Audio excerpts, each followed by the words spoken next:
Good afternoon.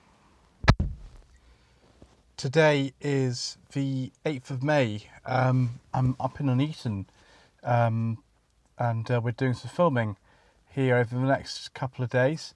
But for now, let's talk about one of my favourite things to talk about, the SMMT figures for new car sales in April 2019. So rather like the figures for new car sales I've been talking about over the last few months, April wasn't the best month there's ever been for new car sales in Britain. The overall market is down by around 4%. So when I read the manufacturer's figures in a little while, anything which is, above minus 4% is doing really well. Some people are doing extremely well, actually. There's some figures here by, increases of up to 30%. But equally, there's one manufacturer whose sales are down by 80%, which, to be honest, is not great even in the market that we've got at the moment. First of all, though, let's look at the top 10 bestsellers for April 2019. Right at the top, as usual, we've got the Ford Fiesta on about 5,600 cars. Secondly, the Ford Focus, 4,600 cars, which beats the usual number 2 spot, which is the Golf, which is on 4,000 cars. And then it's really, really close to the next 4. Fourth is the Qashqai on 3,800. Next is the Mercedes A-Class on 3,600. Next is the Ford Kuga, which really surprised me because the new Kuga's not out in this country yet, at 3,500. Seventh is the Volkswagen Polo at 3,000. Eighth is the Volkswagen Tiguan.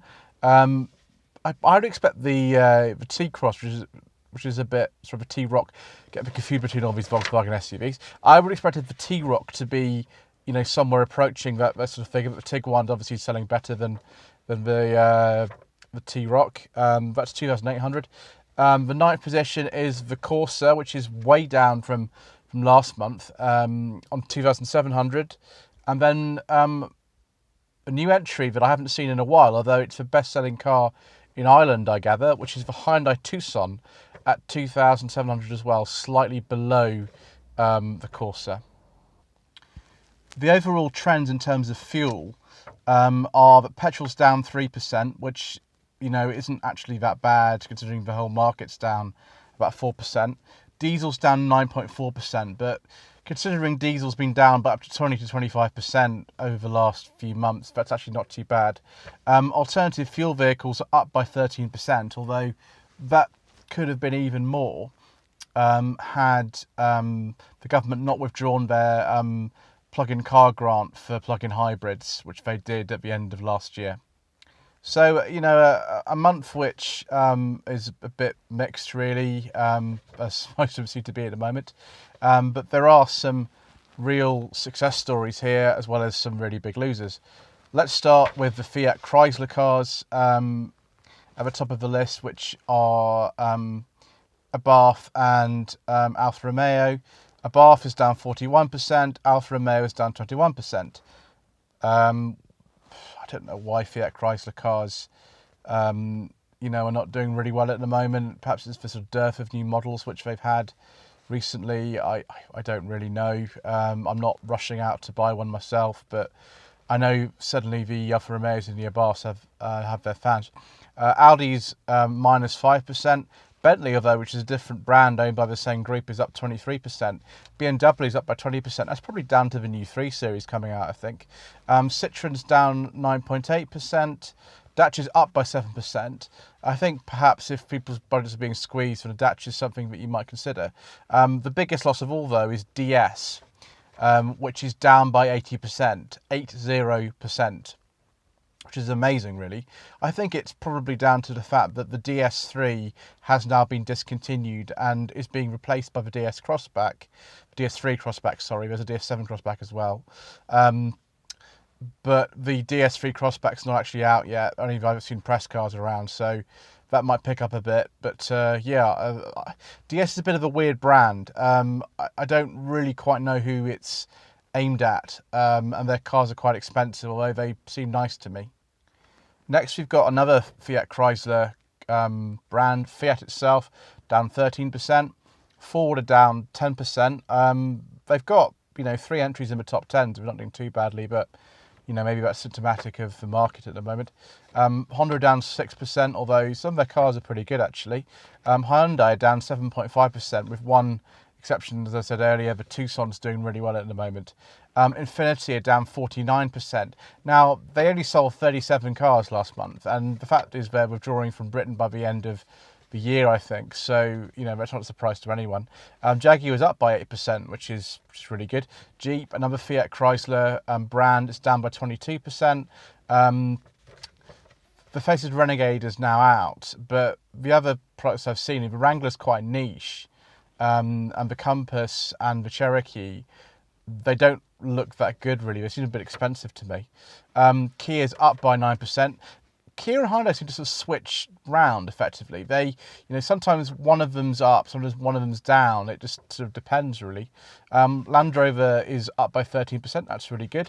Lexus up by 30%. That's incredible. I think it's down to the fact they've got 2 new SUVs, the NX and the UX, which obviously everybody wants SUVs, so they must be doing quite well in that. Lotus are down by 35%. They just sold just over 20 cars last month. Desperately needs some new models, I think, there. Maserati down by 9%. Mazda up by 21.5%. I think that's really good. I mean, they haven't released any sort of brand new models recently, and the new Mazda 3 is on its way. But if they are, consistently selling that number of cars, then they're going to be a bit of a stronger brand in our market. Mercedes is down by 1%, but really that's not bad at all, considering the market's down by 4%. MG's up by 18.21%. I mean, who can stop them at the moment? Remarkable growth. Mini's up by 35%. Again, British car brands seem to be doing really well last month. Mitsubishi's down by 10.6%. The ASX, which Mitsubishi have on their lineup, has been around for almost 10 years now, and it desperately needs a bit of a revamp and a new engine, but they're just sticking a 2-litre petrol in it for some reason. I don't really know why they facelift it. That's not going to be very efficient.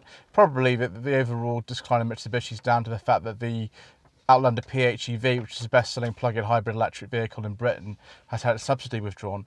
Nissan's down by 15%, despite the success of the Qashqai. Peugeot is down by 9%. Porsche is up by 4%. That's probably down due to the new 911 coming out, which by all accounts is great. Renault's down by 27%, in stark contrast to Dacia being up by 7%. Seat and Skoda, they're down by 8% and 9% respectively. Seat really kind of needs the new Leon to come on tap, I think. Although the old Leon's a fantastic car, the new one is even better. Skoda, I think, they've just withdrawn the Rapid Spaceback, and they're waiting for the new Scala to come out, which I'm looking forward to driving, I think. They possibly need a bit of a boost from new models. Smart's down by 17%. SsangYong's down by 25%. SsangYong, they need to put a decent engine in the Tivoli. 1.5 turbo petrol would do nicely. I'm actually driving one of those next week, so we'll see how that goes. Subaru down by 34%. Again, it's not a surprise. They're really a niche brand and very expensive over here. Suzuki down by 4.5%, despite the fact that the Jimny's doing really well. That's got loads and loads of orders stretching back months on it. Toyota's minus 10%. That's probably down to the fact the Yaris has been discontinued and the Toyota Corolla's not come on sort of full stream yet. Vauxhall's down by 4%, but that's just a market average. That's not really a surprise.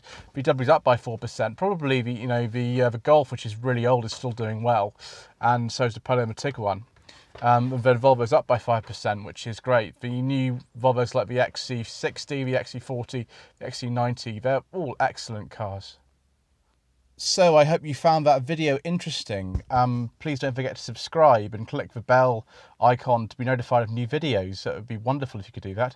Don't forget to like this video, to leave a comment. If you wish me to source a car for you, it doesn't have to be anything I've mentioned in the the list, although presumably it will be if it's still sold in this country, then please do get in touch via my website. It's www.lloydvehicleconsulting.co.uk, and use the contact tab to get in touch with me on the front page of the website. That'd be wonderful. I've got a Facebook page too. It's facebook.com/Lloyd Vehicle Consulting. Thank you very much indeed for watching.